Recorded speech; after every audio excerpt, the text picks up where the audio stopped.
Last time on Growing Lilies. Lily gets out of the pit with the help of her magic.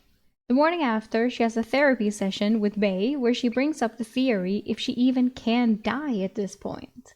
That maybe she has, and she is in some type of loop where she isn't the original Lily anymore. She thinks of it as silly and instead goes to take care of the chickens. Star helps her round them up and also finds some unwelcome guests. An angry dog pack lives close to the house.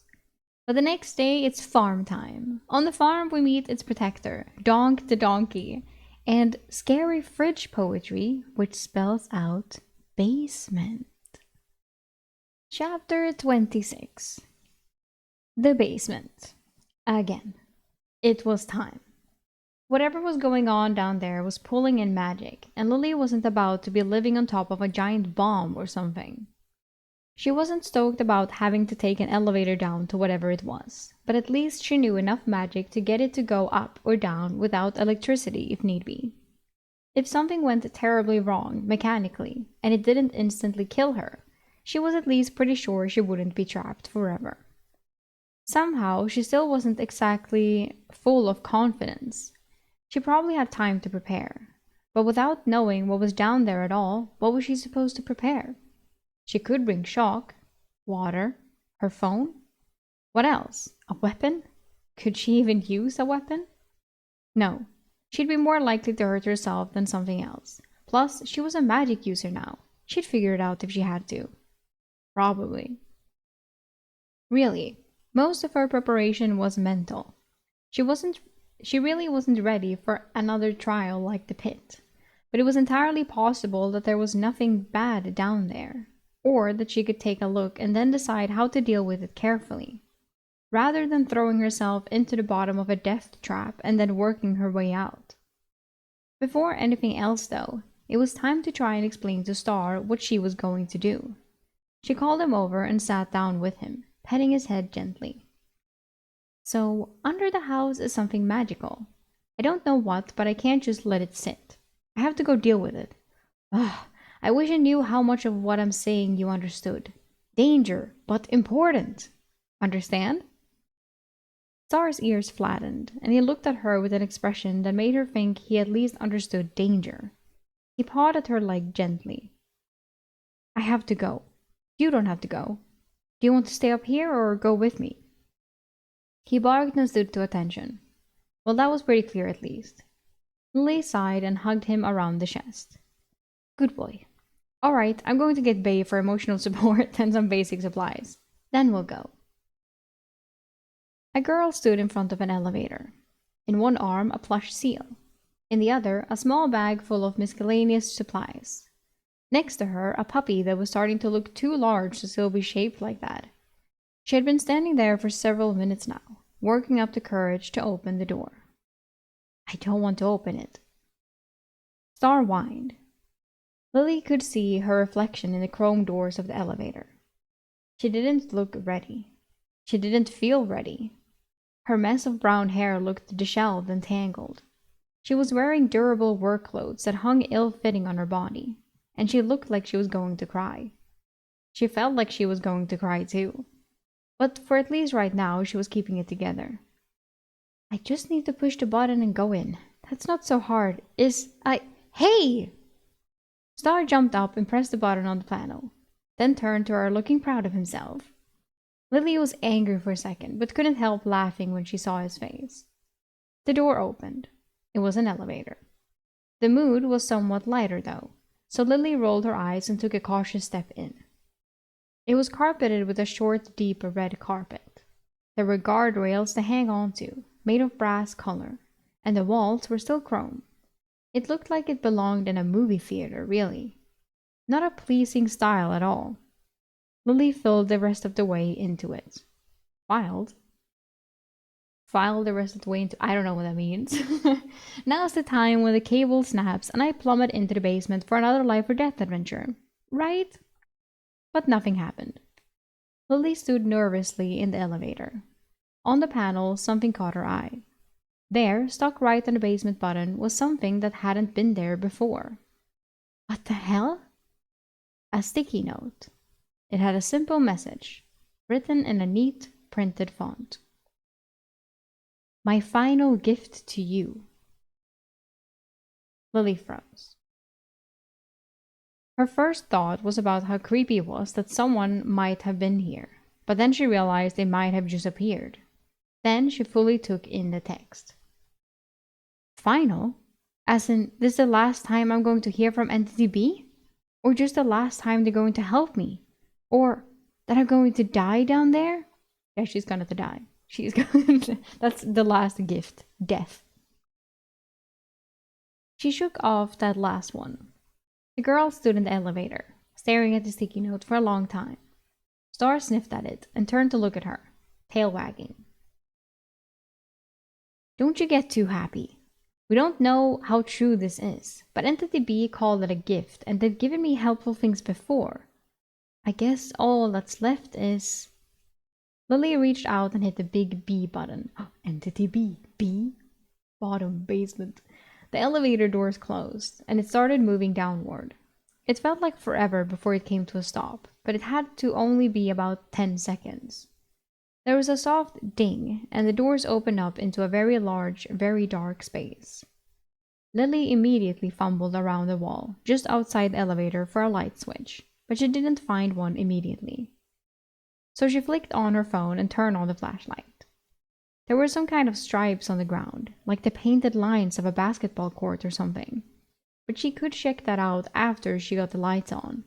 Star immediately started forward, sniffing around. Be careful! We don't know what's in here. Lily found the light switch and flicked it. Instantly, the room flooded with light. Lily blinked, her eyes adjusting. The room was about as big as the floor plan above. Only it was a single space, and it was mostly empty, save for a few things. There were some rocks or crystals or something at various points around the room, but what immediately caught Lily's attention was a spell circle. What the hell? It's huge!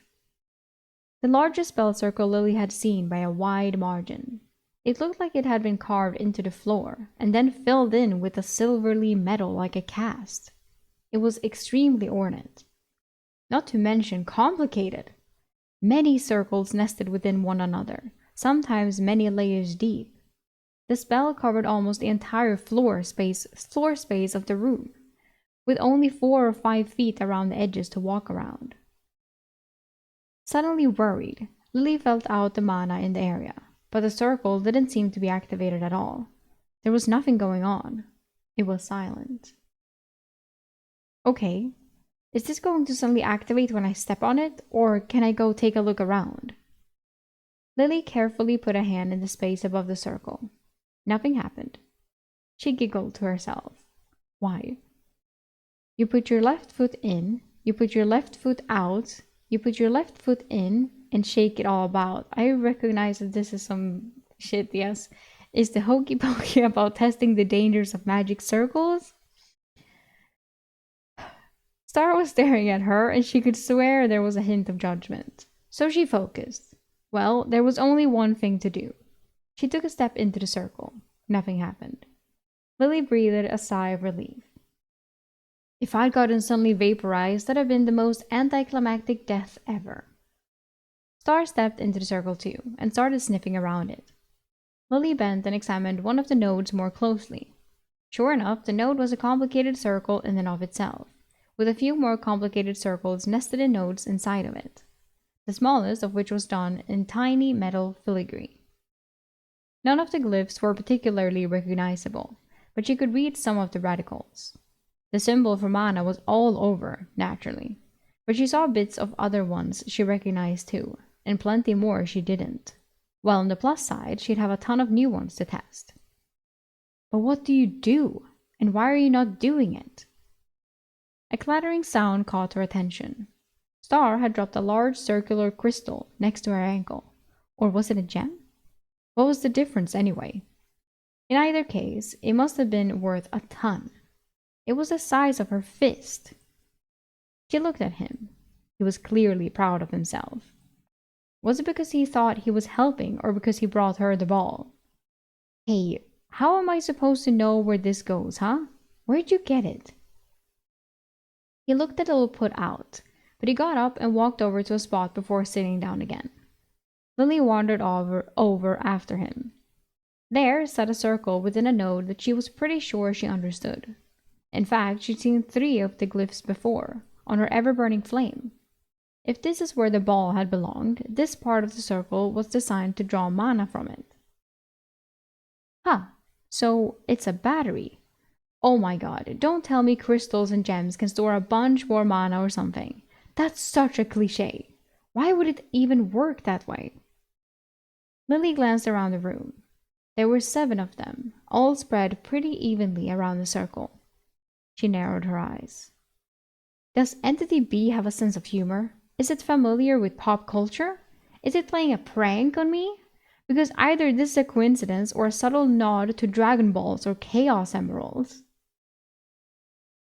If it was a reference, it had all the subtlety of a school principal trying to pretend to be cool for the children. Lily looked down at the sphere in her hands. It was purple. Amethyst, maybe. The others were all different colors. This was an expensive joke, if it was one. But if it was just a matter of charging up the Dragon Balls and placing them properly in the circle, she could do that. The main question was, what would happen if she did? A rainbow. I guess I just have to read the circle, huh? Her eyes swept over the vast formation of esoteric magical symbols and patterns. Easy, right? Does this count as a spooky spot? Because it has a magic circle in it?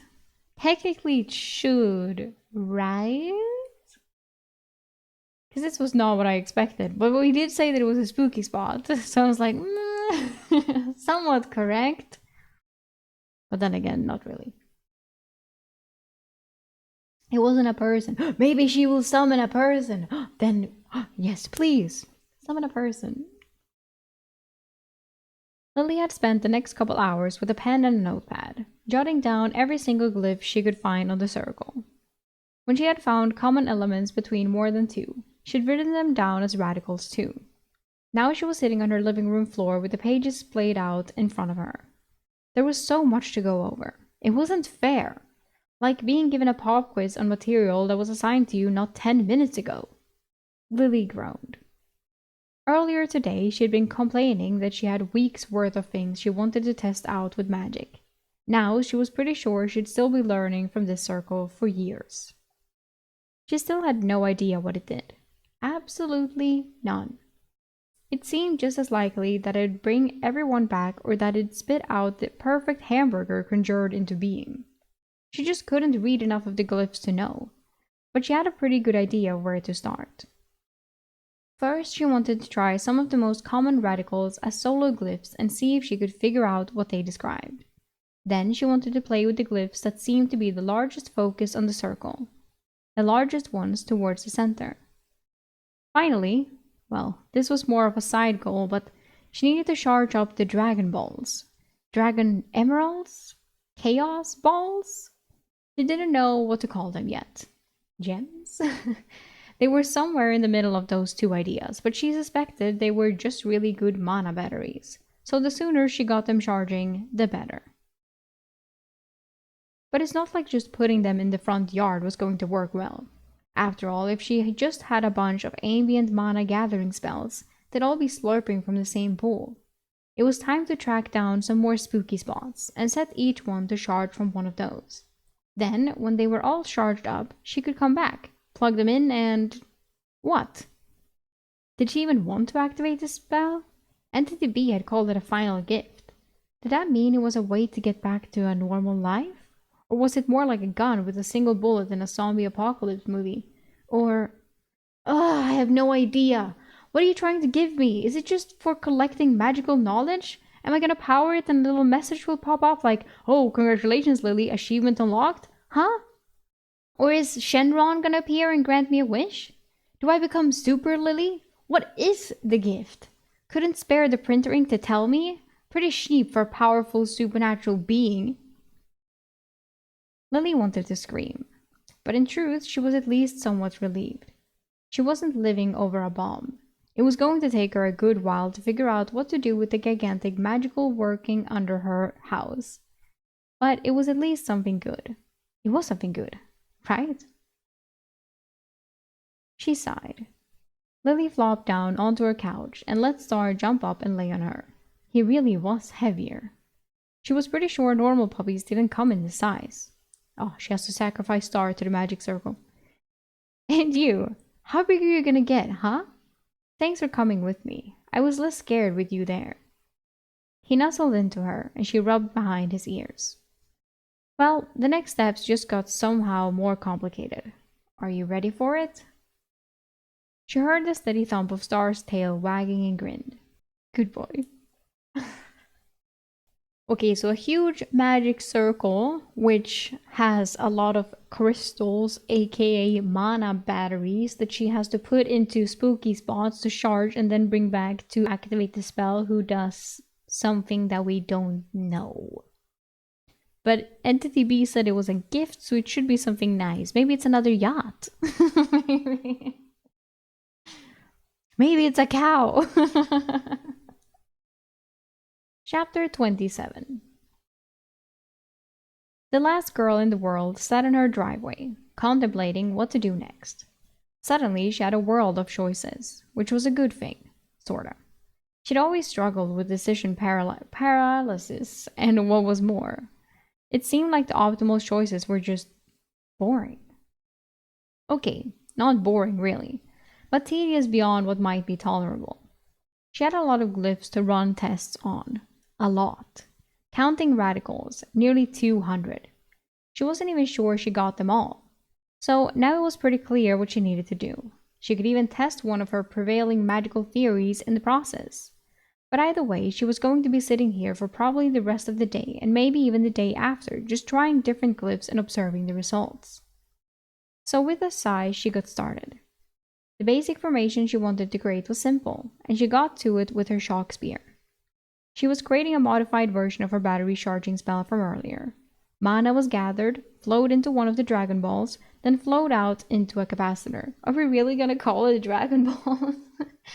Any excess was channeled back into the Dragon Ball and limited by one of her new gates. Excess from that would be expelled into a small flame. Easy. The final touch was a circle coming off of that capacitor. It flowed to a 3-node circle, but the nodes were empty. At the end, it went back to the first circle, completing the circuit. Now she could add up to 3 glyphs to her test circle to see what they did, and they would be powered by the Dragon Ball if it had enough power. If it didn't, then all she'd have to do is wait. Which brought her to the brunt of her work. Meticulously testing every glyph and radical she found to figure out what they did. But first, the simplest thing she wanted to test. Actually, scratch that. 2 things. First, she focused and felt her circle. She wrote just the 2 glyphs she wanted to test first into 2 of the empty nodes, and she did it with mana. It went off without a hitch. Just like she thought. If she kept circles with empty nodes around, she could change just the glyphs on the fly by writing them in with mana. The downside, though, was also just as she thought. Lily slumped forward, her hands on the concrete, gasping. The amount of effort that took compared to writing it in with chalk was literally staggering. When she could, she glanced up. The nodes still appeared empty, at least to her eyes, but she could feel the 2 glyphs there, clearly in the way that she normally sensed mana. Her first test was simple. She took the 2 radicals that made up the flame glyph and split them. Normally, the glyph looked like a little flame with lines coming off it, almost cupping it. So in one node she had the little flame, and in the other she had drawn in the lines. She could tell they were active, but neither of them appeared to be doing anything at the first glance. Mana was flowing through them and definitely being expended though. Great. How do I test this? Well, are they getting hot? When Lily could move, she went and found a stick, then put it over the little flame node. Instantly it burst into flames. She yelped in fear and tossed it out into the road. Grabbing the abolisher of mistakes, she sprayed it down vigorously. It went out like a normal firewood, thankfully. So Lily turned back to her work. Getting down on her hands and knees near the circle, she looked closely at the nodes. Oh, the air was warmer around the little flame one. She reached towards it, carefully. She wasn't willing to put her hand above the node, but she wanted to make sure she was understanding correctly. She was. There was just heat. Just like her heat to monoglyph made it cold. She wasn't sure how hot it was there, but she suspected she could turn it up or down by giving it more or less mana. Well, that settles that. What about the other one, though? It was not heating up at all, which made sense. It was another glyph. If there were two constituent parts of fire, what would that one be? A chemical reaction? Light? Oh, duh, it is light. But it's already bright here. How can I double check? She looked around. Well, she couldn't make it darker, but she could turn up the light, right? So she erased her newly discovered heat glyph and turned up the capacitor to allow more mana through. She turned to look at the suspected light glyph. Ah! She yelped in pain and turned to look away. My eyes! Ow! Shit! Too bright! It was like she had looked directly into the sun. She closed her eyes and turned to face the circle. She could almost see it with her eyes closed. Way to blind yourself, Lily. Good job. This is going great. She unmade the light glyph. It was like turning out the light bulb. Instantly, her closed eyes didn't feel like she was facing the sun. She sighed loudly. Well, that's not what I expected. I thought I'd have a little glow ball or something, like a will-o-wisp. That's how the light spell always works in games. She laid on her back and inhaled deeply. When she opened her eyes, she could still see the spots, but it wasn't so bad. There's so much to do. At least erasing glyphs isn't nearly as tiring as writing them. I do have one more thing to test before I really get into it, though. Time to experiment on myself. I haven't been looking forward to this. But there was no sense putting it off forever. Besides, if it worked, it would help her a lot while she did the rest of her work. The idea was simple enough. She had a spell now that could charge a mana battery without letting it overcharge. So what would happen if she did that again? But she was the battery. She'd been thinking about it for a while now. Her gut was telling her a simple truth. Why couldn't she channel mana from herself in more than a pathetic little amount? Because it was probably like discovering a muscle she'd never used. It was pathetic right now, but if she did it more, she ought to be able to do more and more in the future. Admittedly, it was a theory, but it just made too much sense when she thought about it like that, and she was pretty sure that she could already do a little more than the first night she tried it. So if she sat in a circle that charged her up without making her sick and wrote out her glyphs today like that, it would be like working out. But she suspected it would be like working out.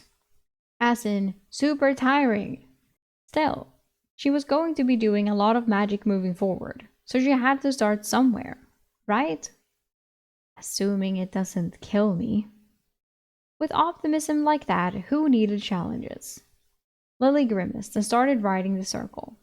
It was a simple modification of her circle from earlier. Instead of gathering ambient mana, she had it using heat to mana. She figured the cool air might help her, and put it far enough away from her on the circle that she wasn't in any real danger of accidentally putting a hand into it or anything. Okay, now I just have to set the capacitor to send me only one mana at a time, and complete the circle. Come on, Lily, you got this. If it makes you sick, you can just roll out of the circle and spray it down with the hose. It's just shock. Shock can't hurt you. She was very aware that shock could hurt her, but she completed the circle anyway. Mana filled the circle and flowed into her. At first, she thought she had made a big mistake. It was uncomfortable.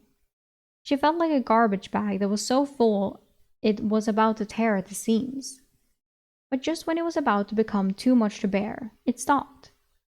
She watched it flow into her overflow. She closed her eyes and tried to endure it. Ow, okay, deep breaths. Oh, this sucks. Okay, I've got this. I just need to focus on science through this. Testing. Wait, what was I testing next? Her veins felt like they were full of electric fire. It was so hard to focus. She tried to imagine what she wanted to do next, but it wouldn't come at all. Then she had an idea. Similar to what she'd done when she was overcharged in the pit, she focused on creating a spell in her palm. But instead of fire, she created light. Only a little. She pulled just enough mana out of her to make the edge off, and channeled it into the light spell. She opened her eyes and looked. It was too bright to see how much light she was conjuring, but it really did take the edge off. Only now she had to focus on keeping the light spell going, and whatever she was doing. It was a little easier than with the sheer discomfort of being overfull with mana, but it was still very difficult. This is harder than he expected. So much harder. But it's practice, right? I have to get better at this. I have to. This is important for my future, so I'll just do it as long as I can. Every day, until I know all the glyphs. Yeah, let's try that. Lily focused on maintaining her breathing and glanced over her notes. What was next? I wish Star would come back. The dog had been playing in the nearby woods since about half an hour before Lily had come outside. He wasn't normally gone this long, and it would be comforting to have him here with her. But he was an intelligent being. At least she thought he was, so she would let him have his freedom. When he came back, she'd tell him how much she'd missed him. In the meantime, Lily had work to do. So much work. Star had gone out to check his markings again when he and his master had left the den. What he had found was unacceptable. He had stood frozen as the smells washed over him. Not only had a strange pack of invaders covered his own marks, they'd made marks inside of his territory rather than just on the border. He could tell which one was the leader too, a large female dog. Her scent was not only past his territory line, but apart from her marking, he could follow the trail to where she had been, and it extended right up to the fence of his backyard. There he found a hole in the fence, and worse. She had eaten some of his eggs! His eggs! His master's gift to him, crafted by the egg layers. This was unacceptable. The message was clear. I have to kill them. Fall in line. You don't have territory. Unacceptable. Unacceptable. Unacceptable. Star had wanted to put off the conflict, but he couldn't allow this for even a moment longer. If these intruders would respect even a physical barrier, it was only a matter of time until they struck first. If they attacked while he was with his master, she would not be able to defend herself from the wild pack. She was squishy. No, now was the time. He would take the fight to them rather than sit here and be humiliated. But first he hopped the wall again. He wouldn't justify the holes the great foe had made by using it himself. Once inside his inner domain, he sniffed out the remaining eggs and consumed them all. Even if he were to fall, not a single one of his remaining gifts would go to these wild wretches. Once he'd consumed his master's great bounty, he set off on his new quest. He wasn't sure how long he would be gone, but he did not want to worry his master by saying goodbye. With any luck, he would return before the sun fell. So with that, he left. He began his hunt by sniffing out the leader's trail again. He was hopeful he could end this in a confrontation with her alone. Other members of her pack were likely not to blame, although he had no intention of claiming dominance and taking over leadership. No, he had his master to consider. Without him, she would surely perish. Taking on other responsibilities was out of the question, but this quest was part of defending his master. The trail led into the tree line and then continued down along the coast. He had never been this far into this direction before. For that matter, ever since he had started being aware, he had not been so far from his master. Ever since he had started being aware. Aware of what? Himself? Aware of master? For a moment, he wondered if his awareness might fade. It had begun while he had been with her, but the further he traveled, the less concerned he was. He still felt like himself after all, and he had bigger things to worry about. Okay, so Lily is giving Star awareness. Okay. As he continued, the smell of other dogs became stronger. It started to become more difficult to follow the leader's scent amid all of the different dog smells. particularly when different scents caught his attention. He was able to learn more about the pack. They were hungry. Some smelled malnourished and stressed. This changed his perspective somewhat. He had thought they were coming to invade his territory from a position of power, but he was beginning to think it was a position of desperation and aggression over resources instead. Still, aggression was still aggression. He must not let his empathy shake his resolve. If they were desperate, they may be even more eager to attack. After all, his master's bounty was great. She controlled the duck feet and the flow of kibble. The flow of kibble. Perhaps he could entreat her on behalf of these intruders. Well, that would depend on how this conflict went. If they were determined to solve the situation with violence, then he would have to solve it with violence. Just as he made that decision, he came to a clearing. It was on a cliff overlooking the sea. Below him was a cove where the sea had carved a small beach into the stone cliffs. The wind blew, and he could smell the stench of dogs.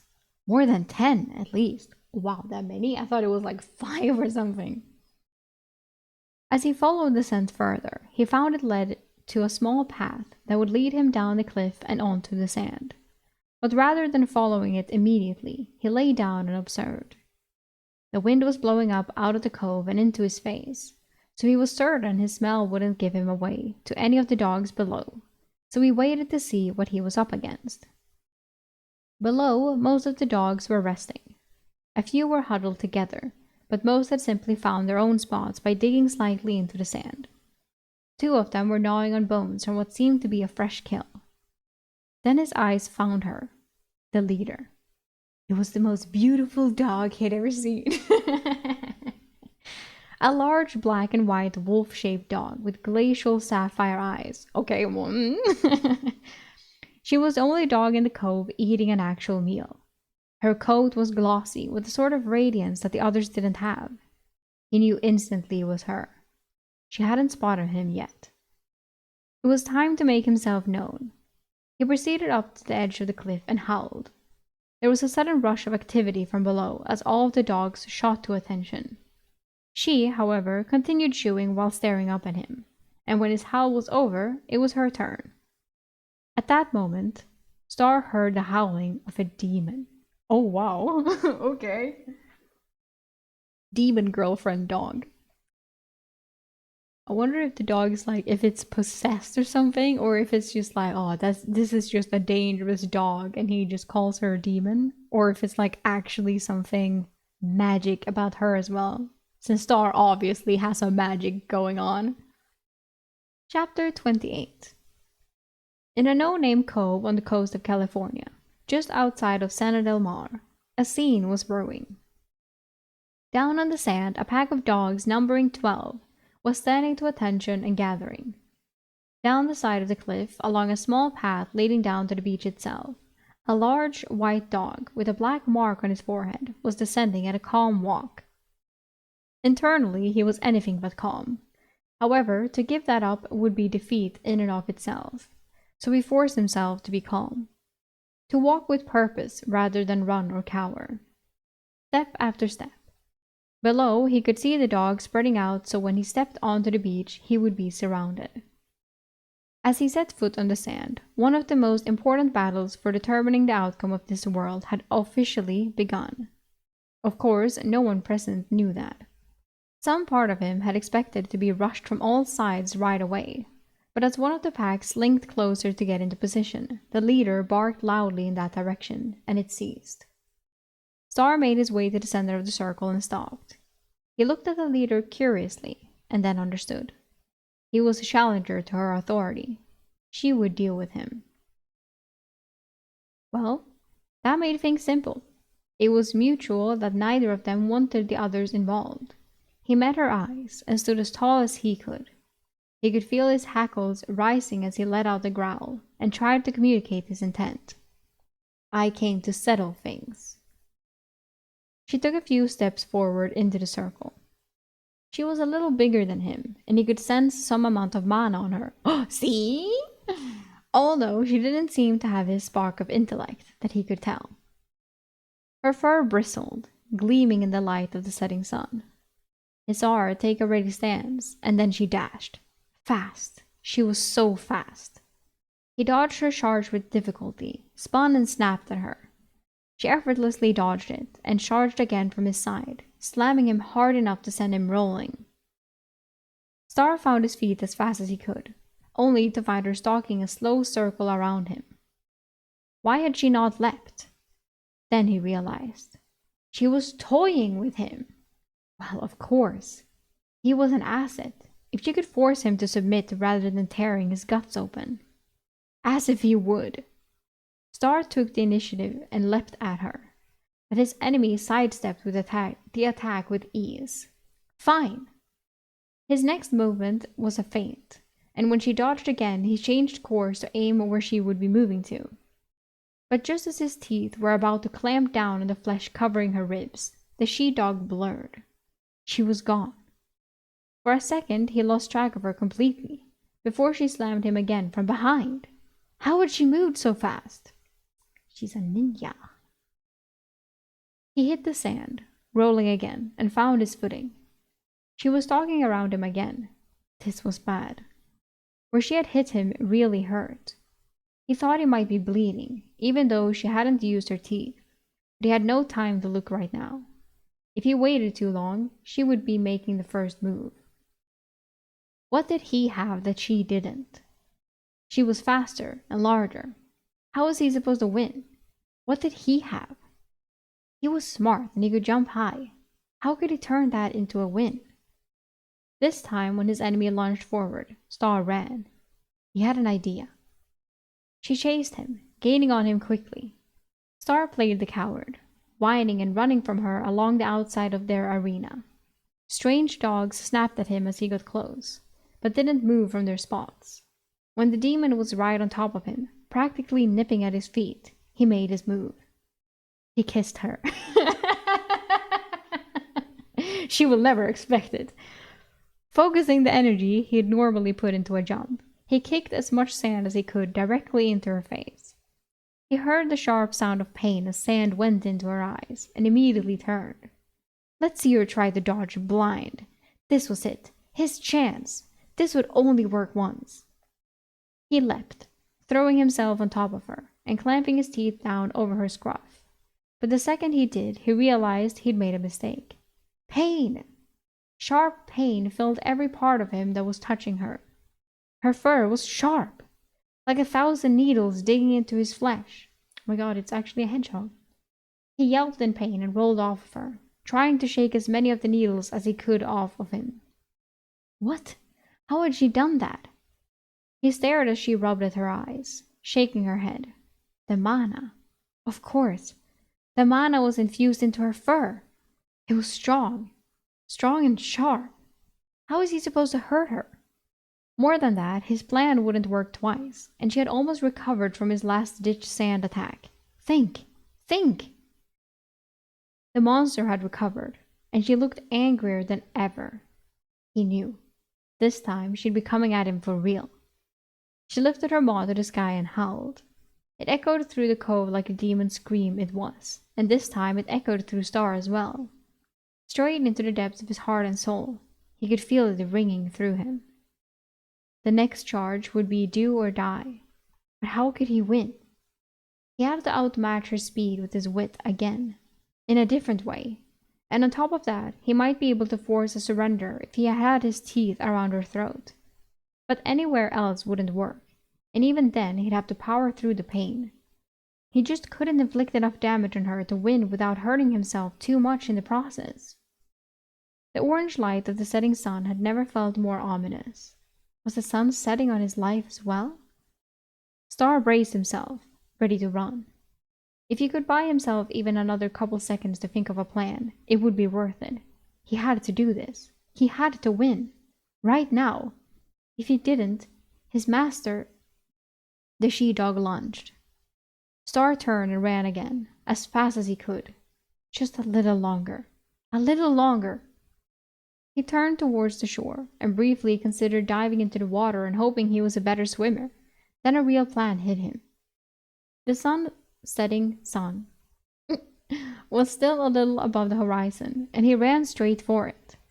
As he reached the edge of the arena, he leapt, higher than the dog guarding the edge could have known Star could leap, right over it, and he continued towards the shore. Pushing her packmate out of the way cost the leader a second, letting Star get a little more time, and as he reached his destination in ankle-deep seawater, he turned and howled. A challenge. A challenge she wasn't going to let him get away with. He saw her put on her full speed. She was a blur, black and white with flashes of glacial blue, a whirling flash of teeth and fur. But just before she reached him, he leapt, straight up. Her eyes moved to track him, and he was backlit by the sun. He could see the moment she realized she wouldn't be able to track his movements. This was it. His one and only remaining chance. He braced himself for the pain and landed on her bodily, shoving her to the sand and the water beneath them. His teeth found her throat. The enemy's fur dug into his flesh, drawing blood and stinging, but he forced himself to hold her still. He's killing her. Because the second half of his plan was only a second behind, a wave hit them. It was only high enough to come up to Star's chest, but that was enough that the she-beast's head was fully under the water. Okay, he's drowning her. He let go of her throat and focused on keeping her down through the pain. He had this. He could do it. He was going to kill her? Wait, did he want to kill her? No, not really. But was this the only way? He would do it if it was the only way. If he let her up, could he still force her to submit if she didn't right away? The thrashing under him grew weaker. Star realized he didn't have the heart for this. Whatever happened, happened. This wasn't prey. Killing for food was one thing. This was one of his own, and she was responsible for the others. Star let off the pressure and started towards the dry sand. Then he instantly realized another problem. He wasn't sure she would make it on her own. By now the water was flowing out, but she didn't seem to be getting to her feet. Star turned back and bit her scruff. Pain filled his mouth, but he bore it. He began pulling. Fortunately, he was more than strong enough, and in less than a minute he had her up away from the waves. She was still conscious and moving, but sluggishly. Coughing, and once she was able to move more freely, she vomited. A shame. It was a waste of food given her pack's current situation. Star stood over her, preparing to begin the fight anew if she tried anything. But when she was able to breathe, she showed him her belly. He had won. He had won. He had won! Star let out a howl of victory. But now what? If he simply maintained his territory, wouldn't this new pack starve? He didn't want to cost them starvation. What could he do? He looked over the pack, now all quite willing to show him their bellies as well. I know that that's like, oh, this submission type of thing. It's like, okay, we're not gonna fight. But it's funny if he just turns around and then it's just 12 dogs simultaneously is like boom, turns onto their bellies. What the fuck? Like, please don't drown us in the ocean, you sick fuck. Good. Let it be so. But he didn't want to replace the pack leader. How could he communicate this? He would help them, but he would not lead them. As he was thinking of this, a strange smell caught his attention. Magic? He could smell magic on the wind. And a beast. An idea struck him. He was going to lead them on a hunt, let him provide for them, and then leave. Lily was starting to get really worried. She was still sitting in her driveway, but she had stopped doing magic. The sun had gone down, and Star still wasn't back. What was she supposed to do? The first time she let him wander off and he just didn't come back? Had something happened? Or had he decided he didn't want to be here? She thought they had been on such good terms. No. Lily shook her head. Star wouldn't do that. But that left either he didn't think he'd be out so late and was heading back, or something happened. A while ago, she'd considered that maybe he was lost. Her magic practice had paid off for the day too. She'd figured out how to conjure a glowy ball of light like she had expected, a light spell to work. It involved a glyph for light, and one from the pit that seemed to just concentrate whatever it was pointed at. So she had conjured a rather large orb of light and had it floating above the mansion. She was really hopeful it would help Star find his way back if he was lost, but she felt hopeless to do anything. Even if she knew what direction to leave in, she knew those wild dogs were still out there. The last thing she wanted was to go out looking for Star and end up getting eaten by hungry animals.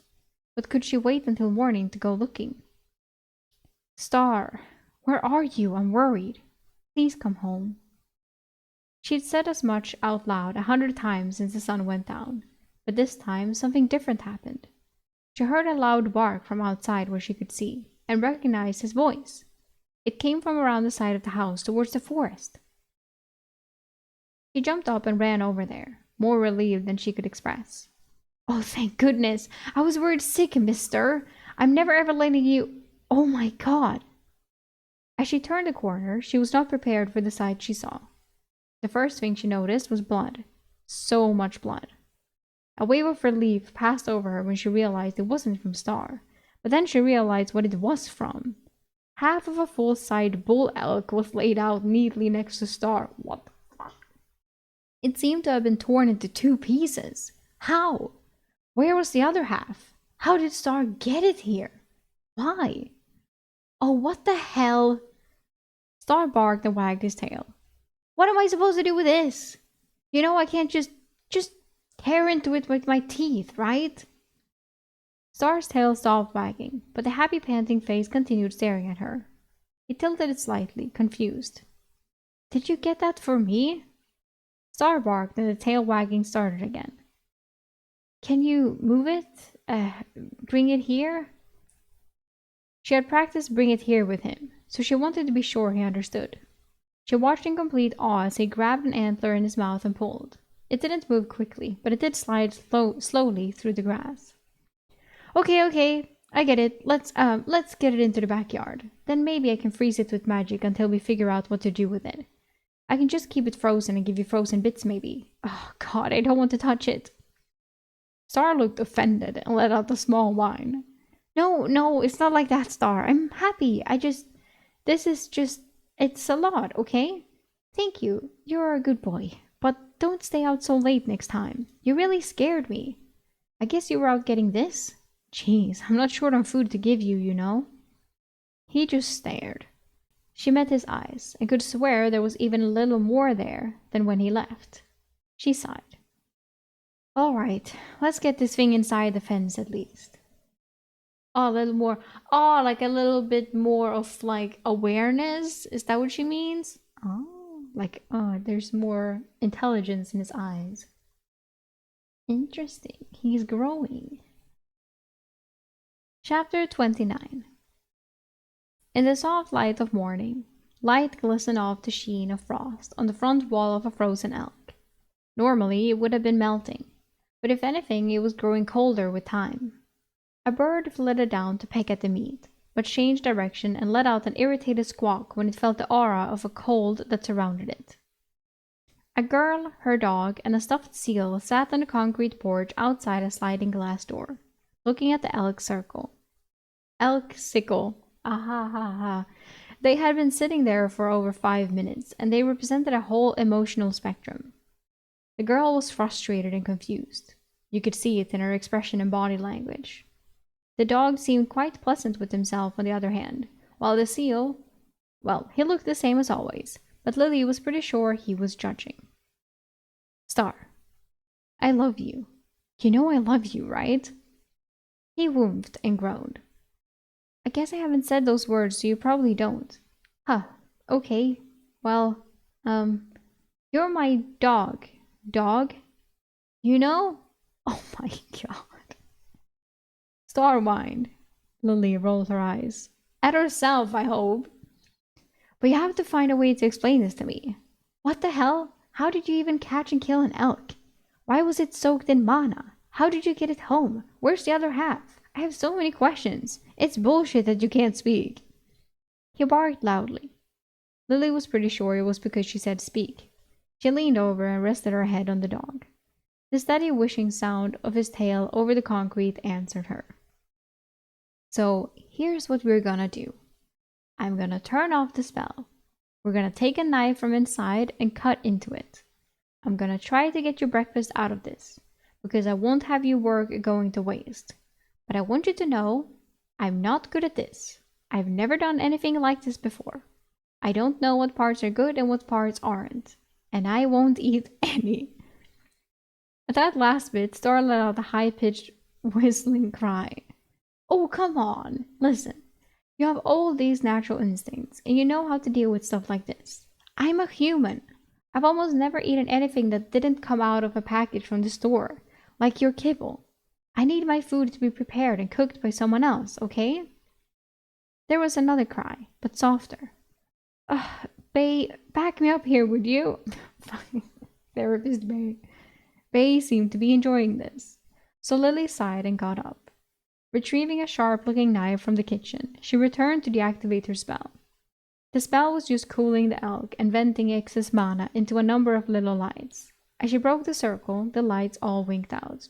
It's like I have to remind myself as well that Bay is a stuffed animal. I was like, right, Bay is just a stuffed animal. She went to cut into the flesh of the elk, reluctantly, but it was frozen solid. It was like scraping her knife against a rock. She tried to stab into it with the pointy end. That got her a little further. At least the knife went in, but only about an inch. Wait, but I can't let it thaw out here to get some. I really should have thought of getting some videos about butchering animals. What do we even do with this thing? She felt a gentle nuzzling at her leg. Lily startled, but saw Star seeming to try to comfort her. She gave him an exasperated look, but reached down with her non-knife hand and pet him. He stepped forward and started sniffing at the elk. Then he bit. His teeth sank right in, but even he was unable to just pull away a chunk of meat. The dog started chewing fiercely, tail wagging. He looked far more bestial than Lily was used to, and she sat back. Huh, I guess that works. I was just gonna say, like, why does she even have to cut it up for him? Like, he's a dog. Like, you know, like, he killed this thing to begin with. Like, he doesn't need utensils to eat this. I can just turn the spell off for you when you want, and you can just, like, chew on it? Alright, okay. Let me know when you're done, okay? Lily went back to the porch and laid out using Bay as a pillow. Even the sounds of Star chewing at the elk were a little much, so she turned her attention to the sky. It was a little unsettling looking up like this, but she was trying to force herself to do it at least sometimes. She remembered how comforting it had been on her first day. The idea that there was just nothing up there was uncomfortable. Behind the blue lay an endless expanse of nothingness. How was she supposed to deal with that? For all she knew very little about Entity B, and she knew even less about Entity A. But there hadn't been any new information at all. So how was she supposed to learn anything? Whatever it was so far above her that she couldn't think of anything she could do to even test her hypothesis, but she was getting off track. After Star had returned home last night, she had given him a bath. He was covered in blood. It had turned out that some of it was his as well. He was definitely injured in his hunting. Why would he bother? He had food. She didn't understand. Was it just an animal thing? She wished more than anything he could tell her, but she hadn't figured out the side of communication yet. What's worse, she was having a hard time seeing him quite the same as before. He seemed a bit more intelligent since yesterday, which was unsettling but cool. What really made the difference, though, was... She looked over and watched him chew a hunk of meat off the elk. He'd already eaten what Lily would have assumed was a meal-sized portion for him, but he just kept going. He looked like a wild animal. Bestial. His maw was coated in red. It's not like he was acting any different, really, but seeing him like this frightened her, just a little bit. If she could just communicate, she could get some reassurance. But no matter how smart you are, you're not going to grow vocal cords, which means it's up to me to figure it out, huh? The sounds of meat tearing from the body ceased for a moment while Star listened, and then resumed. Lily sighed loudly and closed her eyes. Maybe she could find one of those things people had in internet videos. The ones with the buttons that said words, so your animal could step on them to communicate ideas. Would the pet store have things like that? I know what those are. They're like creepy, but also, I don't know how to feel about them. Like, I don't know how real I actually think that they are, type of thing. Hmm. The sound of something solid hitting the concrete next to Lily snapped her out of her stupor. She jumped up and stared. A bloody face stared back at her. Lily yelped and skittered backwards before she realized it was just Star. He was wagging his tail and presenting her with something. It was bloody and almost perfectly circular. Lily gagged. I don't want any. Thank you, Star, but you should have it. Star tilted his head and stared at her for a moment. Lily examined the object and realized something now that she was really looking at. It was absolutely saturated with mana. What the heck is this thing anyway? Did that come out of the elk? Well, I still don't want it. Are you sure you should eat it? Star, sensing there was a chance neither of them would be eating the prize, lunged forward and worked it down before Lily could say another word. She laughed. Okay. If it's that good, thank you for offering it to me, but I'm glad you got it. Besides, it was a ball. Dogs should have a ball. Actually, now that she thought about it, dogs should have a ball. Lily rose and reconnected her circle. The lights flicked on, and she turned to go looking. Maybe in the garage? This was a rich house. There's no way there weren't tennis balls around here somewhere. So I was like, what does a rich house has to do with they would have balls? But then it's like, tennis balls, of course. Tennis. They would have golf balls at least, but they're too small. It took half an hour, but Lily did eventually find a tube of tennis balls in the second garage, along with a lot of other sporting goods. Baseballs, a basketball, tennis rackets, baseball bat, volleyballs, and more. For now, she just grabbed the tennis balls and headed out front. Lily called Star over and pulled out one of them. Alright, buddy, we're gonna play a game, okay? I'm gonna throw the ball and you get it and bring it back to me as fast as you can, alright? Star gave her what she read as a suspicious look. Hey, trust me, it's fun. I could never run as fast as you, but with this, we can play together. Just do your best to get it, okay? Catch it if you can. Lily tossed the ball softly to illustrate the point. To her surprise, Star jumped and caught it with ease on his first try. Lily grinned. Good boy. Now bring it back to me and I'll throw it for real, okay? And then she just, boo! Turns out Lily has an amazing throwing arm. He gave the ball to her. It was so nice having an intelligent companion. She had thought she'd have to teach this game to him for a while, but he got it no problem. So true to her word, Lily wound up and threw the ball as hard as she could, aiming for distance. To her surprise, Star intercepted it. It had hardly gone 10 feet. He leapt and caught it like it was no problem.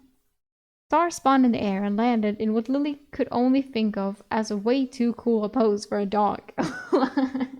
He had an anime pose. He trotted back to her and gave her the ball again, then back to his spot, tail wagging. Lily stared at him, then the ball. Okay. Okay, I see how it is. Fine, that's my bad. Let's try this again, okay? Star barked. Lily knew what to do. She just had to throw it way over his head. She wound up and heaved with all her might. It flew high, at least 10 feet in the air, with plenty of inertia to carry it a good distance too. Lily's jaw dropped as Star leapt. He caught the ball out of the air, at least 10 feet in the air. His tail wagged and he huffed excitedly as he brought her the ball again. Lily patted him and accepted it, in a daze. What? Star made an impatient sound and took it on a playful stance. Lily snapped out of it a little and smiled genuinely for the first time in what felt like a while. Oh yeah? Fine. I can see I've underestimated you. You're no ordinary dog, so let's just turn up the difficulty a little, huh? Stay here. Lily went inside and dashed up the stairs. Trepidation about unexplored parts of the house thrown out in the distance. The upstairs consisted of 4 rooms that seemed at first glance to be unused bedrooms. What a waste! Well, she knew just what to do. She found a second-story window, opened it, and called to Star. She saw him run around the side of the house, and she threw the ball again, this time from her new vantage point. This time there was no way Star was gonna jump that high. She was right. It went way too high for him, and he bolted to keep up with the ball's trajectory. He was so fast. The ball went far. Lily realized she must have gotten a bit stronger since all this started. At least a little. Star jumped bushes, zigged and sagged around obstacles, and still managed to catch the ball. Lily was shocked, and shocked too to realize she was having fun. She ditched her plan of getting high up, because another thought had struck her. She dipped into the office and grabbed a Sharpie, along with one of the new tennis balls. As she came out the front door, Star was there, ball in mouth and wagging his tail. Lily hugged him tightly, ignoring the smell of the meat that was still a little on him. Good boy, you're amazing at this, but don't underestimate me just yet. I'm the smartest girl in the world. Just don't make a face on it and call it bally or something. Even Star seemed to think that this was a lame joke, but Lily sat down and started on her new plan. She drew circles on the ball, 6 of them, with 1 glyph each. The same glyph she'd used to levitate a hunk of concrete out of the pit. Finally, she added 1 more circle to the ball, this one formed of her own mana, and the same glyph. Lily was slightly tired out, but it wasn't actually that bad. More like running a short sprint than a marathon. Now, though, she held the instrument of Star's destruction. Lily laughed and held it aloft. Think you're so cool and athletic, huh? I'll show you the powers of a nerdy mage. Get ready. Lily found her feet. Her trash talk aside, this was going to be hard. The circles would do nothing if she didn't feed them with her mana, and she'd never interacted with a moving circle before, or one as far away as this was about to be. On top of that, she was testing a theory. Normally, to adjust a written out circle, she'd have to touch it, but the ones made of mana she could usually just feel out. So she was hoping the circles written on the ball she might be able to control relative to the ball, where the one in her mana she might be able to point around relative to her. It was just a thought, but it seemed to track with what she knew. This was going to take some practice. For now, she decided to use just the one made of mana on her first throw. She would focus on pouring mana into it and pushing the ball up. Lily wound up and threw the ball as hard as she could. As it left her hand, she activated the circle, pouring as much mana into it as she could. The ball left her hand and arched up quickly. In half a second it was clearer the roof of the house and was still shooting skyward, accelerating in that direction even. Star bolted forward, following the trajectory. To Lily's surprise, the fact that it was moving seemed to make no difference to her ability to control the circle. However, as it got further and further away, it was more and more difficult to hold on to, and after just a couple seconds, she lost contact with it. She watched as the upward momentum came to a stop. It must have been 100 feet in the sky, but it was falling now. She watched as it fell, taking full seconds to eventually land in Star's waiting maw. Lily swore. But that was amazing. She realized with a start that this was the first time she'd really used magic for her own amusement and nothing else. Star galloped over to her and dropped the ball at her feet. As he looked up at her with one of the happiest expressions she had ever seen on his face, she couldn't help but grin in return. I have a confession. You scared me a little this morning. I feel silly about it now, but I just never seen you as capable of violence before now. Of any kind. I don't know how much you understand of this, but I'm not scared now. You're the same Star as always. I really do love you, you know? Lily realized she was tearing up and decided to focus on the game. She grabbed the ball and held it in her palm. We're partners. Let's play this game a lot, okay? I'll get better at it, and it's so fun. I have a new idea. Let's see if you can get this. Lily held out her palm and activated the circle on the bottom of the ball for just a second. Instantly, it launched straight into the sky. Before it started to spin at the top of its arc, Lily felt out one of the circles on the sides and activated that one. The end result was popping it up into the sky and then launching it at practically a 90-degree angle. She could feel it leaving her effective area, and at the last moment she found her mana circle and added a strong diagonal downward force to it. Star had been tracking its position perfectly, but as it swerved in mid-air towards the ground at a different spot, he really had to put on the speed. Lily watched intently, breathing heavily. It was going to be close. It was going to be so close. The dog dove at the last moment and caught the ball just before it hit the ground. He rolled to a stop and found his feet, then started his victory trot back to Lily. She couldn't help it. She cheered her heart out. Cute. Chapter 30.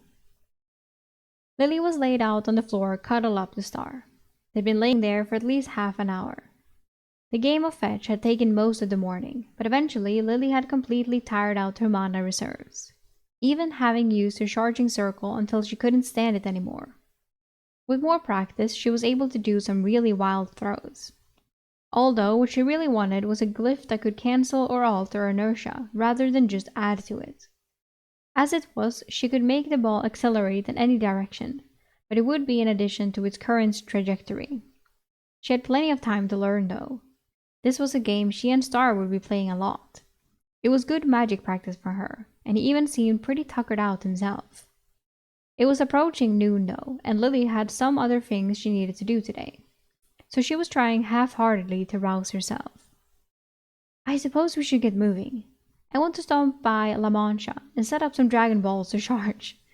I know where 3 spooky spots are, assuming they're still there. Star groaned and stretched, so Lily hugged him around the middle tighter. The spots she had in mind were the spot she found Star, her old apartment, and the library, assuming the library was still mana-saturated after the blast. I wish I had a way to track these places down. I still need to find 4 more if I can, or I guess I can wait longer and just swap them out when they're charged, but maybe I should go looking. As she had that thought, something began nagging at her in the back of her mind. There was something there. Something about tracking the places down. Did she have the tools to do that magically? She hadn't made a spell like that before, right? She started mentally going over the glyphs she knew. Conjuration glyphs were out. Something like a light spell attached to ambient mana could tell her how dense the mana in the area was, but not point her somewhere. So what? The directionality glyphs she'd found were push. The condense type glyph she was using to make balls of light for her light spell, and the other one she found in the pit. It had been making the water go in circles, and it had something to do with mana! Star sat up, startled. Lily did too. It had something to do with mana. It was sending a direction to the push spell, and it was going in circles. We were in a spooky spot. What? Yeah, of course. What does a compass do at the North Pole? It spins, right? I think I heard that somewhere. Lily started scrambling for materials. She had an idea and she didn't want to lose it. She grabbed her notebook and pen and started it. 2 circles covering the page. She wrote in a mana gathering spell for the first one, gathering the ambient mana and making sure it didn't overflow. The second glyph, though, was her new experiment. It was a combination of her light spell, the push glyph, and the glyph she remembered from the pit. It had a bunch of arrows going every which way, but it also had included the mana radical. Lily completed the circle and watched her little ball of light form. It floated to the edge of its little circle and stayed there. It was a little anticlimactic, actually, for what she had been expecting. She thought it would zip off in some direction or another and she'd have to jump up and follow it, but it stayed contained on the page. She picked up the notebook and turned around. It floated to the opposite side of the page. Lily grinned like a maniac. Star, we're going on an adventure. She made a compass spell! Lily had only been driving for about 5 minutes. Then she realized the problem with cars. Her makeshift mana compass continued to point in a consistent direction, but whoever had planned the layout of roads clearly disagreed. She felt like she was navigating a labyrinth. It felt like her compass was always pointing in a direction that would see her driving through a pond or a park or a house. Maybe I really do need a motorcycle or something, huh? Yes, please. It was still a little creepy driving through suburbia as empty as it was.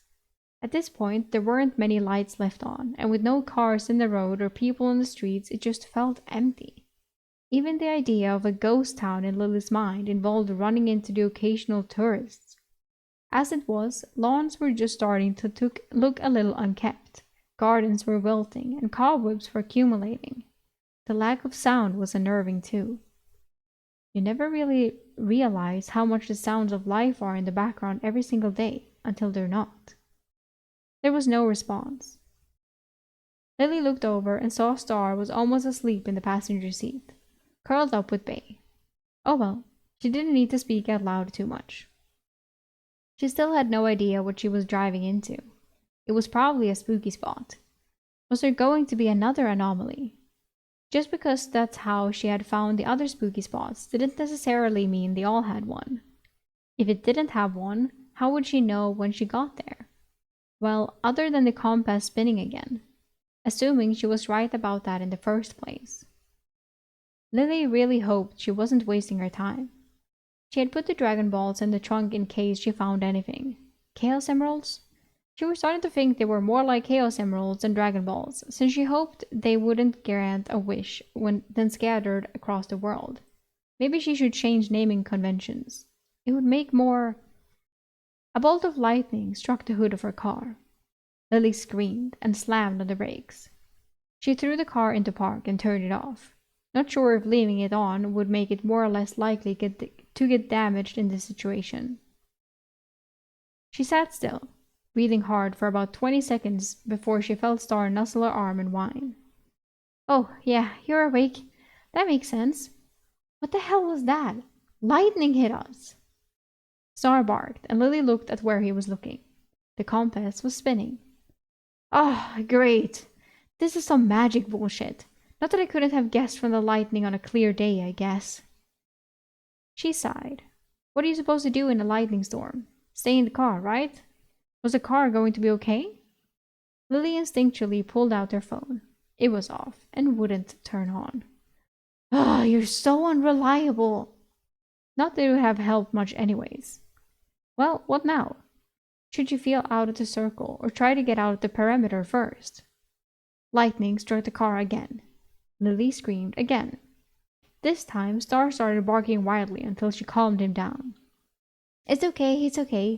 It shouldn't be able to get us in here. It might ruin the car, though. Yeah, let's move. She turned the keys. It didn't even start to turn over. Oh, well, that's just perfect. The battery is... Wait, is it out of energy or fried? I'd have thought it was fried, but wouldn't it make a sound? Or am I just an idiot about cars? Lily thought for a moment, then decided to reach out and try to feel out the circle. She closed her eyes and focused on that. There was definitely a circle here, but it was huge. It wasn't detailed at all, just a few nodes, but she was having a hard time due to how spread out it was. Maybe if she focused really hard on one at a time... Lightning struck again, and Lily screamed. Fuck! It is so hard to focus through this. God damn! Okay, think, Lily, think! What can you do? What could a spell like this be doing exactly? Lightning was striking, but it was just hitting her car. Was her car the most likely thing to get struck around here? She looked around. Power poles might be outside the radius, and if that was the case, then yes, it was no wonder it was striking her car. Could she give it a better target somehow? What would that even look like? Something metal, higher up and away from the car. Oh no. She looked down at the car keys. Really, was she about to take a note from Benjamin Franklin? But she couldn't think of anything else off the top of her head. The key ring had more than just a car key on it. The house keys were there too, and she didn't really need those, right? This is so dumb. This is so stupid. Okay, listen, Star. This will buy us 1 to 2 strikes of time, okay? In that time, we're going to open the car and run as fast as we can straight away from it, alright? Be careful not to touch the metal of the car. I don't know how much you understand. Just run when we get out. Okay. Ah! Lightning struck again.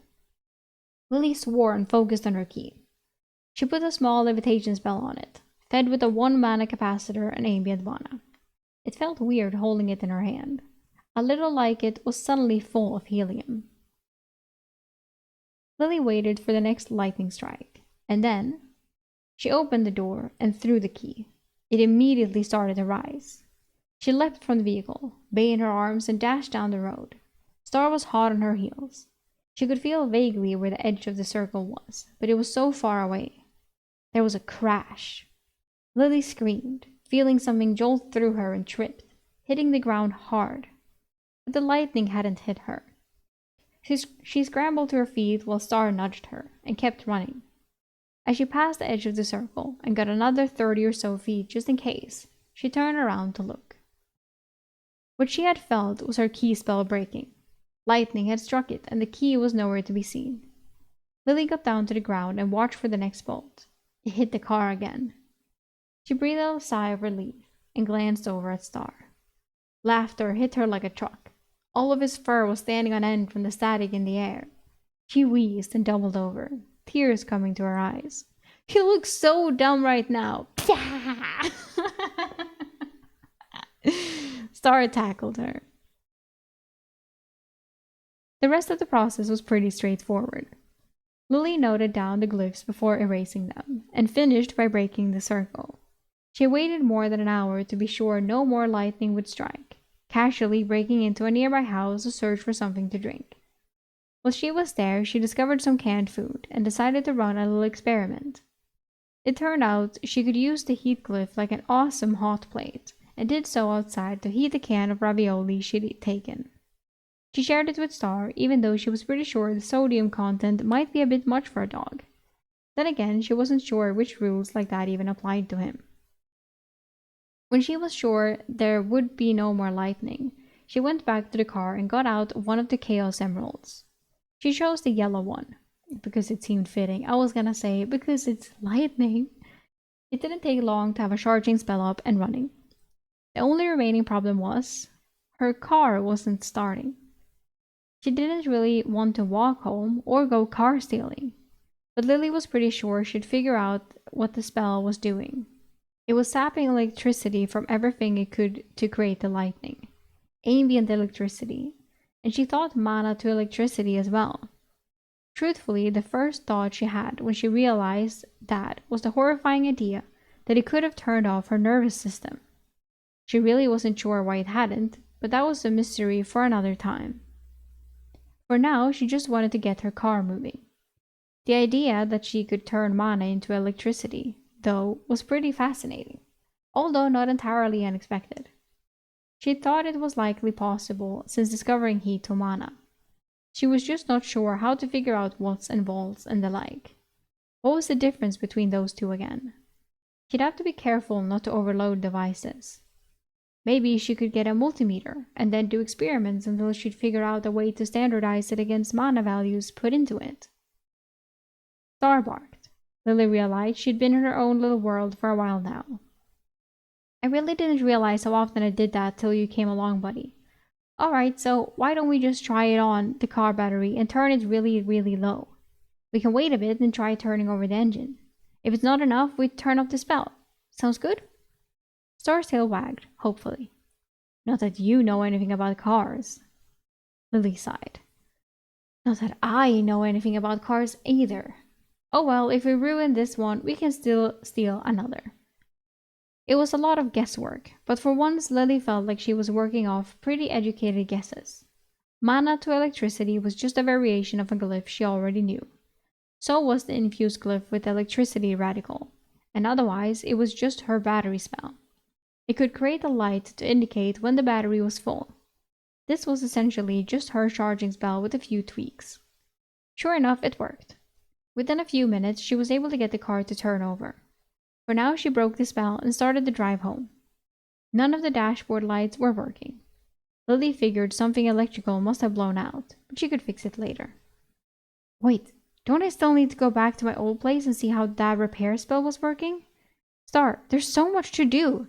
Can't you drive or something? He sat up and reached a paw towards the wheel tentatively. Lily shooed him away and laughed. I was kidding. I didn't expect you to get it. Well, maybe one day we'll teach you to drive. I don't know how, but we have plenty of time. For now, I just wish we could communicate better. Sometimes it catches me off guard when you understand me. Lily thought to herself for a moment and then she decided. Okay, we're off to the apartment first. Maybe we can repair the car while we set up another emerald to charge, huh? Star reached for the wheel again. Lily nearly screamed. Now Star is too smart. He wants to drive. So now it's mostly about charging up the Dragon Balls / Chaos Emeralds and see what else the spell does after they have gathered enough energy. Yeah, it's also finding the rest of the spooky spots, I guess, and there will be anomalies just like this one. So I'm interested to see which anomalies we will find, and if the female dog is going to come back at some point, which I assume that it will. Interesting. We will see next time.